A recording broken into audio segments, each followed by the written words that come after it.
network of religious leaders, yabantu leaders living with or personally affected by HIV. Sinaye namhlanje nimshalele izandla. Ngiyelele egameni lenkosi yethu Jesu. Akakhethi ibala lamuntu. Akabuki ububi bakho. Ngifuna ukuzokhuluma nge-HIV namhlanje ngoba abaningi baye bathi mangabe sesikhuluma ngayo bathi i-HIV kusesakhathala iyona kodwa ibhizi yasidla kancane kancane. Asikwazi ukuyeka ukukhuluma ngayo uma abantu besaqhubeka befa ngalendlela abafa ngayo. Ibandla lalekhaya babungene. Ibandla lasekhaya. Ngo-2009 sasinenkonzo la sizofuyihla omunye wodadewethu. Kulowo mngcwabo ngasukuma ngathi niyangibona mina sengiphile ne-HIV iminyaka ewu10 ngo-2009. uNkulunkulu kodwa ungiphilisile. uNkulunkulu ungibusise ngendlela eyisimangaliso. Ngathola ukuthi ngi-HIV positive ngise-single. uNkulunkulu wangibusisa ngomshado. Amen. Uzumbona uNkulunkulu ukuthi usebenza emfihlakalweni. Ngashada ngathola nayo intombazane Ngiyaphila namhlanje. In 2009, I was so tired of losing people who were not telling us exactly what the problem was. And I disclosed my status for the first time in the community. I had done it in other places. But for the first time, I said to them, I don't understand why people are still dying, because we have the resources that can prolong people's lives.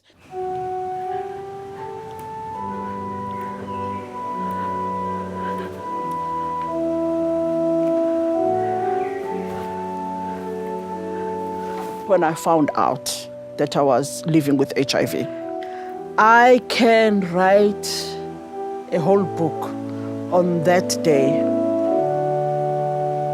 Then the silence was even deeper. There are lots of people who are living with HIV who died alone because their families had rejected them. All the sermons that I listened to, they were negative and very judgmental.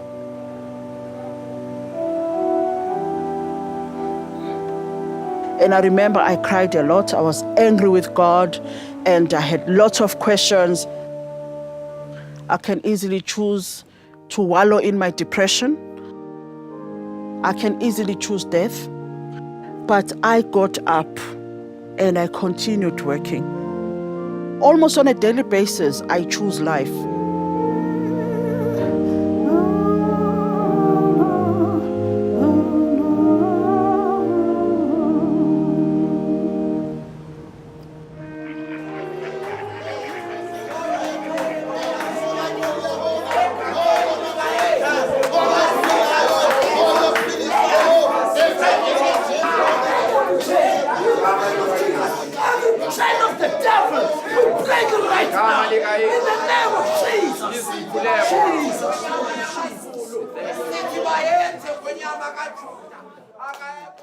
Uzivikela kanjani kwintsholongwane kagawulayo? Akhulumani befundisi. Condom. Siyayikhuluma ecaweni condom. Why? I don't know what the condom has done to us as church people.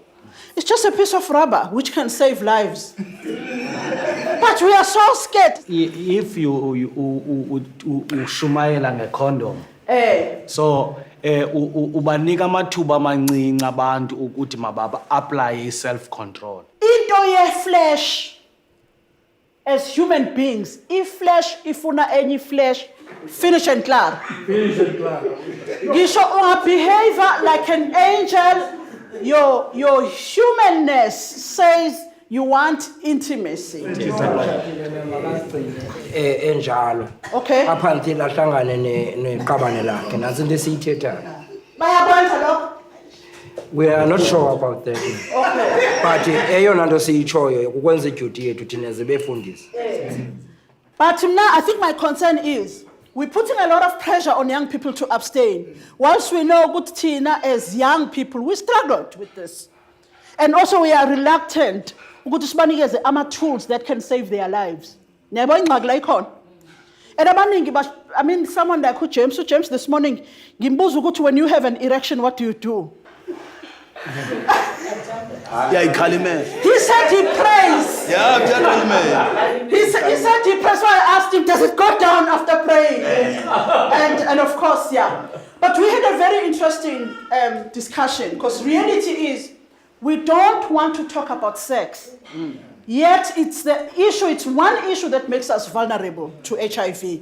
So we have to talk about his sex. Okay. Ende kuhle kum xa ndifundiswa nguwe ngolu hlobo nokubiza wena ngokunokwakho because mna andinaso sibindi enough kum ebandleni ukundiyithethe le nto. But xa ndizawuthi kuzawufika umntu ozawuthetha nge-HIV ofana nawo kuhle wena uzayithetha ngehlobo lakho, but emveni koko ndizawuphinda ndiyime emveni kwakho ndithi i-sex before marriage is a sin. Where does the Bible actually say that? I want the verse that says sex before marriage is sin. Where is it?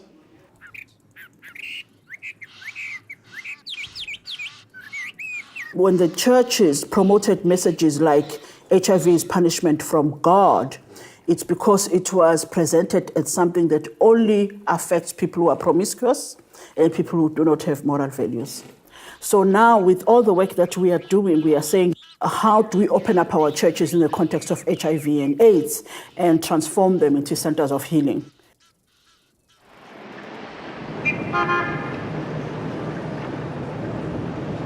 I was already a gender activist when I was disclosed as HIV positive. I felt I had a responsibility as a leader to make society aware of the dangers of excluding other people.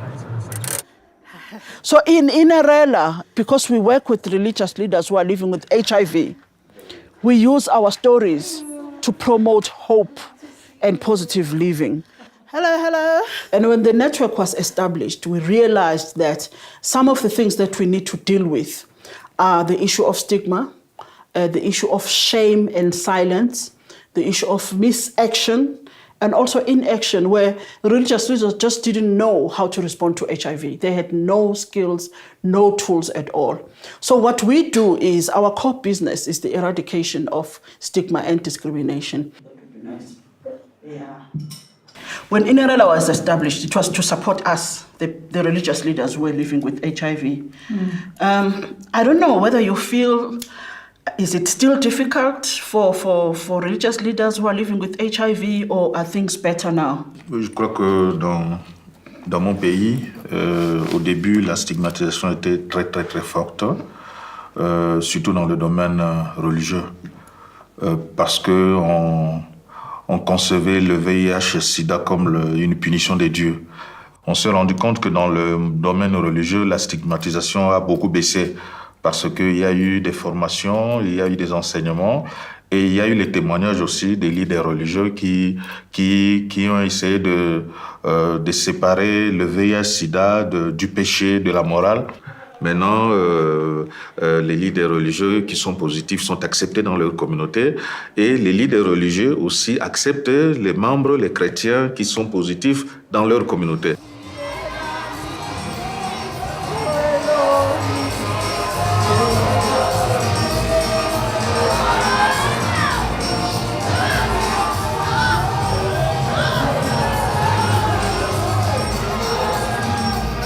Bantabasha, akulula ukuphila ne-HIV. Hlalani nizilonda. I-treatment sengiyidle kusukela ku-2007. Ningadlala abantu abanikeza amanzi no-oil. Ningadlala abantu abathi sonibeka izandla bese niyasinda. Ithatheni i-treatment ngabe kufanele niyithathe i-treatment. Sizoyinqoba ngokwazi i-HIV, sibulala i-stigma ne-discrimination. Abafisa ukutesta abasabayo, asebathesta kodwa abangafuni ukukhuluma ngako, masize la uzokhuleka ubaba uMalinga. Ngiyabonga ngayo le response ayenza umehluko empilweni yakhe. Baba ongcwele, siyabonga ukuthi uzwile ukukhuluma kahle and uzogcwalisa baba impilo yakhe, umnike ukuphila okuchuchumayo ngegama likaJesu waseNazaretha. I thank you, Lord. Yes. Amen.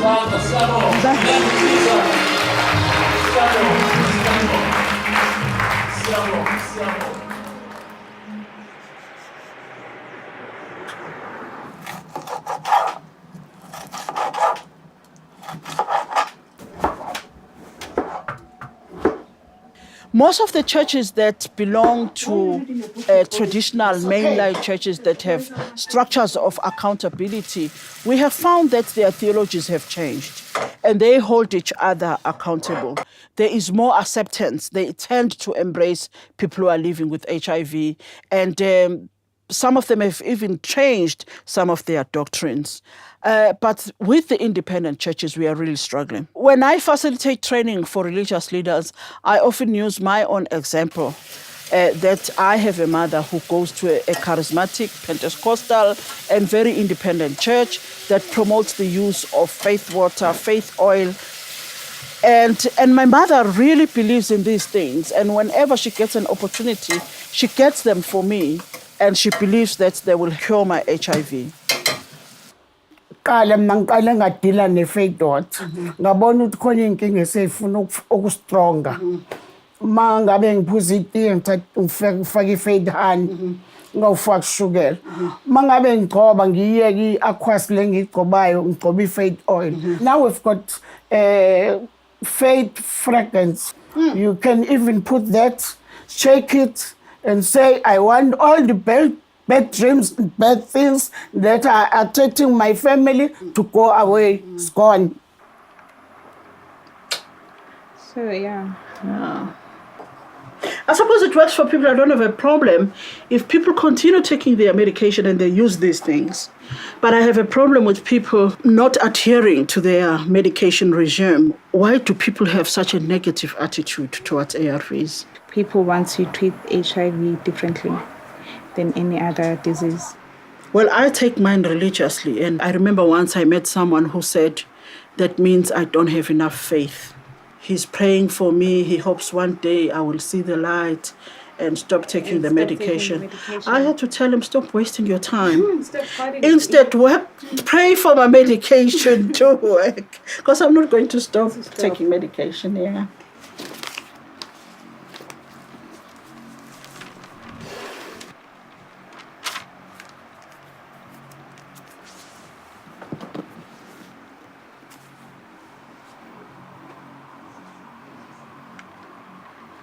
Amalanga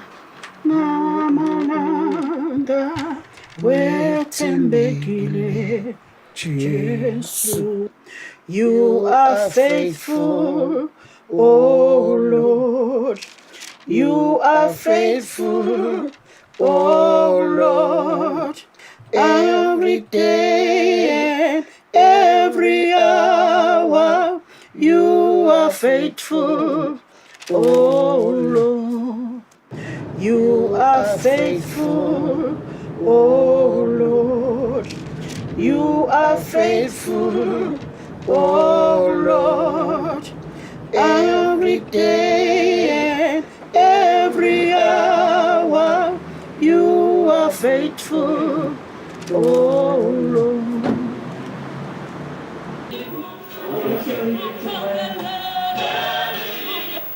So how's Durban? You know your friend. You know the faith water? She says she walked out the house and then she found a snake. So she poured some of the water on the snake. Yeah. And then the snake just died. And you believed that story. What was I supposed to say? Anyway, that's your go-go. Yeah. We still love her, I mean, with all that confusion. Sure. Hold on, what are you guys doing?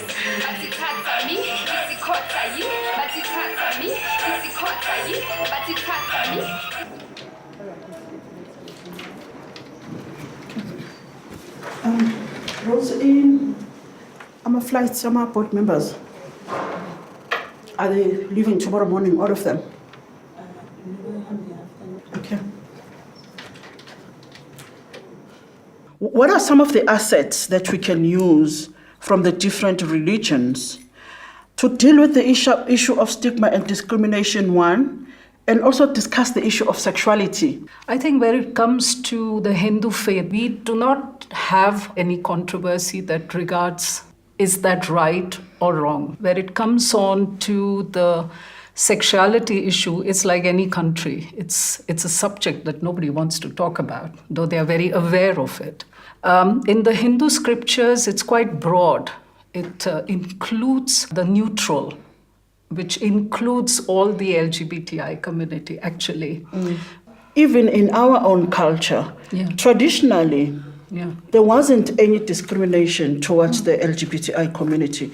People were accepted as members of the family, and it wasn't made such a big thing.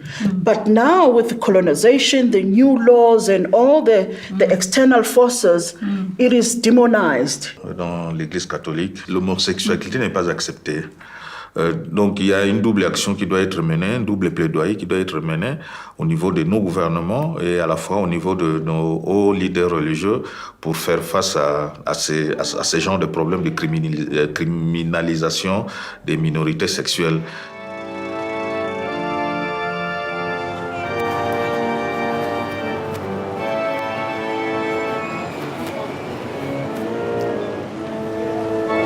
I am a board member of the Inclusive and Affirming Ministries. They facilitate dialogue on issues of sexuality to help the church to understand how they have been affected by the negative theologies in the church that promotes the rejection of the LGBTI community. In all the African countries almost, before the elections, they changed their messaging completely so that they can get the votes also from the LGBTI community. Soon after the elections, there's reverse. They go back again.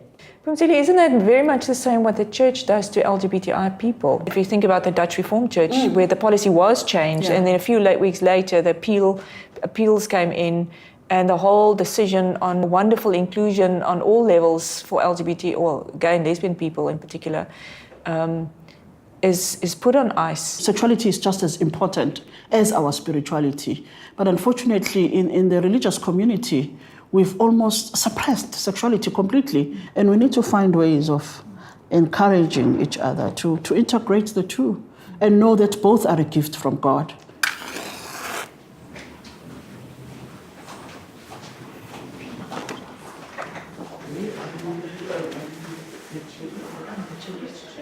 I think back on the statement that I released the day when I made the announcement that I was going to get married to my same-sex partner in church. I'd rather be rejected for who I am than to be accepted for who I'm not. And my world as I knew it came to an end. It was turned upside down. The church that I trusted became this monster. But in another level, my life with the church is actually more connected, because who is the church? The church are people like us in our context. It's not a building. It's not a place where you gather on a Sunday. The church is actually, in fact, every single day when you encounter people and you are together and you encounter the experience of respect and love and patience and endurance and kindness and humility.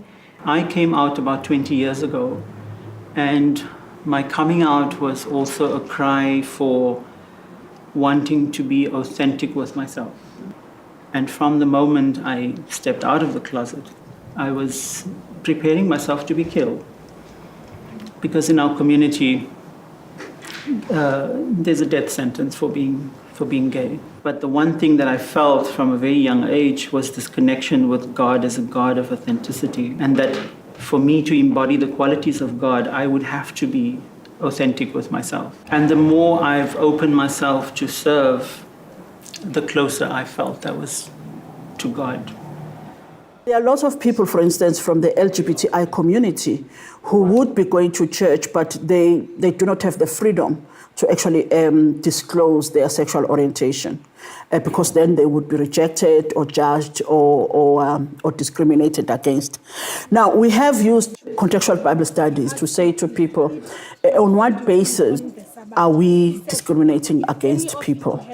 What do we learn from Jesus' response in this text? Contextual Bible study is a specific way of reading the Bible. And basically what it does is you read the Bible within a community, taking their context into consideration. So you help them to look at the socio-historical background of the text. You encourage them to read between the lines as well. And the aim of the contextual Bible study is to bring about transformation. So our approach that has worked very well is encouraging people to embrace diversity. Are there any questions? Mhlambe into okufanele siyicacise ebingekho clear? Maybe you prepare the word of God early part in Matthew chapter 8, you know, when this man came to Jesus Christ, kneeling to Jesus, even leprosy. Yeah. I think because when you go out, you preach the word, you have to prepare yourself as the situation then like HIV, you can come, you can have love because represent Gospel of Jesus has got a lot of mercy. There's a grace there. Yeah. And to look after people who are there to share. Nababonga abantu nabagulayo nabanjani. Wobani abantu okumele ngabe sithetha nabo siyabanakekela that we minister to njengamanje kule insuku zanamhlanje. Abantu abarejectwayo ngaphandle then ngabo abasifana basiba reach out for the gospel. Bangobani labantu? Who are they? Abafundisi lathola kangaka bomama. Gays abanye abantu abangenalo the poor, especially kwawethu amabandla kuyaswenkwa. People on a Sunday dressed to the nines, so people who don't have beautiful clothes, they feel out of place. Why is that? I don't know. It's culture. Culture ni created in emabandleni. Erifuna ni challenge from the pulpit. I was also once a person who discriminates against others. I was also once a person who stigmatizes. But as I began to understand the issue of sexuality, I have become more open-minded. And I believe it's the same for all religious leaders. Once you expose them to knowledge, they change their attitudes. So it's not an easy journey, but we've come a long way. During our time, we never heard of anyone who had STIs. I don't know whether people were hiding it or it was so rare. They were hiding it. Even if they go to the clinic, they'll tell the nurse, I don't want the people to know that I've got this. For most parents, it's still difficult to talk about these things. Yeah. That's when guys can come in and take advantage of you because you don't know what the complications are, and then you fall pregnant and your mom throttles you. Why are you pointing at me? Just saying. Yeah, anyway. So I think this sexuality thing, it's big. We need to create spaces where young people can talk about sex and sexuality. It's very important. Kunomthandazo owabhalwa itheologian esePhilippines. Ngicela ukufunda ngesingisi lo mthandazo. La ethi khona, I am a woman, I am alive, I am struggling, I am hoping, I am positively living with HIV. I am created in the image of God, just like other people in the world. I am a person with worth and dignity. I am a thinking person. I am a feeling person, a doing person. I am the small I am that stands before the great I am. Amen. I believe all of us, women and men, young and old, Christian and non-Christian, we are called upon to be responsible. Sikhulume ngezinto ezisithintayo empilweni. Sibiziwa thina njengebandla. Masibe igarage labantu abalimele. Mayingathi mesefike la afika shayeke kakhulu adinga ukuya kuma-panel beaters. Uyingcwele mama, uyingcwele,